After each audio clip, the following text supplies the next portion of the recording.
Welcome back to Are You Smarter Than a Libertarian? The only show that reminds you that if the government's involved, it's probably the problem. Now, today we're looking at a Medium article, which will be tagged below, titled Why Americans Can't Comprehend Class Consciousness. It was written by Faithe J, and it argues that Americans are too conditioned by capitalism to see themselves as part of the working class. Everyone in the country except politicians is part of the working class. Now, this show exists to challenge bad ideas.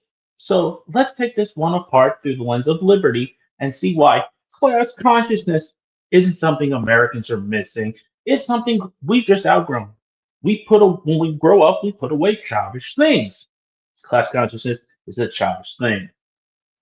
The first part of it, we're all oppressed starter pack. The author says Americans can't comprehend class consciousness because we've been shaped by ideology like the Protestant work ethic, oh heavens, meritocracy, and the quote unquote myth of upward mobility. People fall in and out of different classes all the time. Translation: if you believe hard work matters, you're delusional. Now, from a libertarian perspective, that's not brainwashing, it's optimism.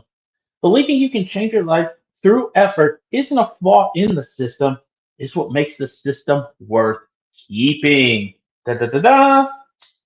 If people think they can rise through hard work, that belief isn't false consciousness, it's hope. Hope fuels ambition, and ambition builds prosperity. I mean, just so logical and it just flows together. Now we get to the next part, the Marxist mirage. The article leans into Antonio Gramsci's idea of ideological hegemony, claiming the rich trick everyone into loving capitalism. No, everyone loves capitalism because we get what we want. Right, because Netflix, TikTok, and your iPhone are all tools of the bourgeoisie, and people on the left love to use them, so they're participating in the system. Congratulations, you're a hypocrite. Libertarians, we don't buy that. We believe individuals can think, choose, and act. You don't need a central planner or a political movement to tell you when you're being exploited. I think we are all relatively aware enough to know when we're being exploited. If capitalism were truly oppressive, people would be fleeing free markets for socialist utopias. But they're not. They're doing the exact opposite. The Berlin Wall was to keep people in, not keep people out. Faithe J says the American dream is just propaganda and that people who think they can become rich are temporarily embarrassed billionaires. Yeah, you're not talking down to people. Congratulations. The left loves to do that. Cute line, but every real billionaire started as something else. Steve Jobs was adopted. Oprah grew up poor. Elon sold coke out of his dorm room.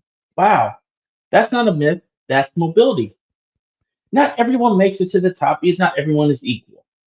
But pretending the game is rigged by design, it means you're just a lazy thinker. Opportunity exists, even if success isn't guaranteed. Liberty gives you the chance to win. Socialism guarantees you can't. Now let's get into the next stage of this article, the oppression Olympics, intersectional chaos. The article adds everyone's favorite buzzword that means nothing, intersectionality, mixing class, race, gender, and ability into one narrative of oppression. That is the left, the oppressed, and the oppressor. That's it for them. Life is complicated, but reducing people to group identity doesn't solve complexity. It locks people into categories that they cannot escape. Libertarians, we see people as individuals, not demographic data. You're defined by your choices, not your class or your color. Freedom doesn't care who you are, it cares what you do. Now that we've gotten the Marxist BS out of the way, let's get into what the real divide is. The author thinks that Americans are too blind to see their class struggle. But maybe, just maybe, Americans see something she doesn't. The real divide isn't worker versus owner, it's coercion versus freedom. Government power is the true ruling class. It taxes you, regulates you, inflates your dollar, and calls it helping.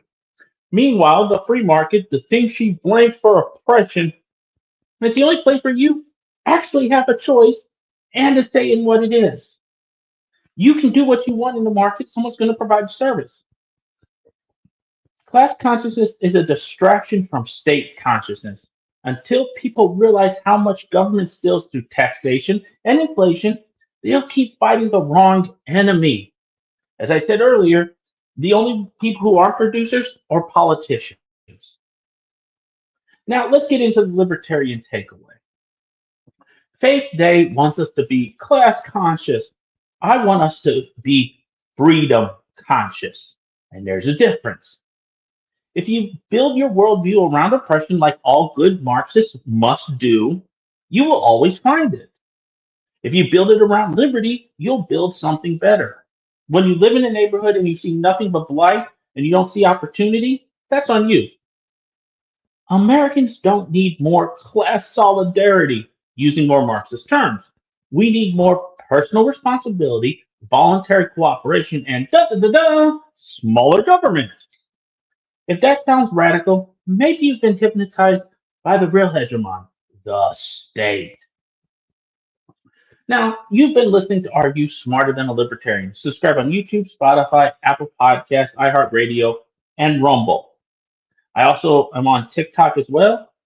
And as always, stay free, stay informed, and stay accountable.